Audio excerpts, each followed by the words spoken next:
বাঁকুড়ায় থাকো আর গুইরামপালের সেই বিখ্যাত ঘুগনি খাওনি এমন মানুষ তো খুব কমই আছে। তাই সন্ধে সন্ধে আমিও আজ সেখানে চলে আসলাম। এই যে গাড়িটি দেখছো, এই গাড়িটির মধ্যেই নাকি বিভিন্ন রকমের খাবার পাওয়া যায় গো, যেখানে মাংস থেকে শুরু করে রয়েছে চটপটি আর সেই সবার স্পেশাল গুইরামের মটন ঘুগনি। তবে হ্যাঁ, এই দোকানকে দেখে কিন্তু তোমাদের একটুও মনে হবে না যে এটা বিখ্যাত দোকান। তবে বিখ্যাত হওয়ার পেছনেও কিন্তু একটা কারণ রয়েছে। তারা তাদের সেই পুরনো আভিজাত্যকে এখনো শালপাতার মাধ্যমে তুলে ধরেছে। আর এই গুইরামপালের ঘুগনির বয়সও কিন্তু প্রায় 75 বছর হতে চললো। বাঁকুড়াবাসী এই ঘুগনির দোকানটিকে কতটা পরিমাণে ভালোবাসে তা তোমরা এখানে লোকজন দেখলেই বুঝতে পারছো। ঝটপট এখানে স্পেশাল ঘুগনিটা আমিও নিয়ে নিই। প্রথমেই বলেছিলাম এই ঘুগনিটা কিন্তু এখানে শালপাতার মধ্যেই দেওয়া হয়, আর ঘুগনির মধ্যে কিন্তু ভরে ভরে চর্বি আর মটন কিন্তু রয়েছে। তবে হ্যাঁ, এই প্লেটটির দাম কিন্তু 20 টাকা নিলে কোয়ান্টিটিটা কিন্তু যথেষ্ট কম ছিল। হ্যাঁ, টেস্ট নিয়ে কিন্তু কোনো কথা হবে না। তাই তোমরাও যদি বাঁকুড়ার মধ্যে থেকে থাকো অবশ্যই কিন্তু এই গুইরামের এই স্পেশাল ঘুগনিটা ট্রাই করো একদিন। তবে হ্যাঁ, এনাদের কিন্তু আরো অনেক শাখা আছে। আচ্ছা, বলছি এখানে কি খাবার পাওয়া যাচ্ছে?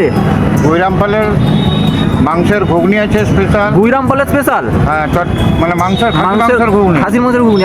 আর চটপটি আছে। আমাদের দুটো গাড়ি, একটা লালবাজার আছে, একটা এখানে আছে। মানে বাঁকুড়ার মধ্যে এটা ফেমাস বলতে পারো তো? বাঁকুড়ার মধ্যে মানে সবাই মোটামুটি জানে, পাবলিকেই বলে দেবে। পাবলিকই বলে দেবে, তাই তো? হ্যাঁ। এবার তোমাদের এই ঠিকানাটা একটু বলে দিই। এটি হলো বাঁকুড়া রানীগঞ্জ মোড়ের ঠিক সামনে। আর আগে যারা যারা এই ঘুগনিটা ট্রাই করেছে আমাকে কমেন্টে কিন্তু বলেছিও কেমন।